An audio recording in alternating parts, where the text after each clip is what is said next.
అంటే Christmas songs అన్నారు.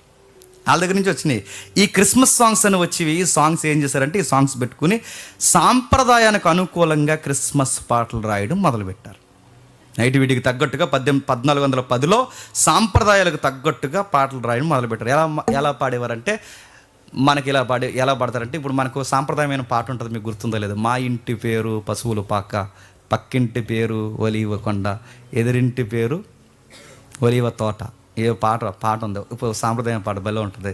ఇక కొన్ని పాటలు ఉంటాయి చాలా సాంప్రదాయంగా, అంటే మనకు తగ్గట్టుగా రాసిన పాటలు ఉన్నాయి చూసారా, అలాగే అప్పుడు పాటలు రాసేవారు అన్నమాట. అంటే మనకు అర్థమవుతున్న విషయాల్లో మనకు అర్థం కాని విషయాన్ని చొప్పించి దానికి ఒక ట్యూన్ ఇచ్చి దాన్ని ఒక పద్యంలాగా రచనలా పెట్టి సువార్తను అందులో చొప్పించి నడిపించేవారు.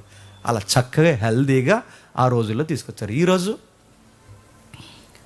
ఆ సొక్క ఎందుకు పుట్టిందో తెలియదు, వీడికి సందడి ఎందుకు వచ్చిందో తెలియదు, వీడు ఎందుకు ఎగురుతాడో తెలియదు, ఇది ఏటో ఆడవాడో తెలియదు, ఆ పొగ ఎందుకు వస్తుందో తెలియదు, ఆ లైట్ ఎందుకు ఆరిపోతారో తెలియదు, గొడవ ఏంటో తెలియదు.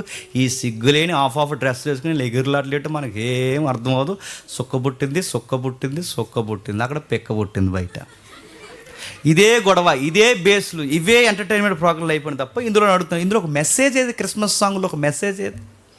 ఈరోజు క్రిస్మస్ సాంగుల్లో మెసేజ్లు ఉన్నాయా? ఫోక్ సాంగ్స్ ఎక్కువ ఉన్నాయి ఈరోజు.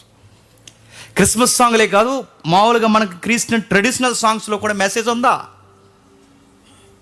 బేస్ ఎక్కువైపోయింది, అడావుడు ఎక్కువైపోయింది, అనవసరమైన మ్యూజిక్లు ఎక్కువైపోయినాయి, వెళ్ళాల్సిన వాక్యపు భాగం రచన లైన్స్ తక్కువైపోయినాయి. అందుకే వాళ్ళు హెల్దీగానే స్టార్ట్ చేశారు.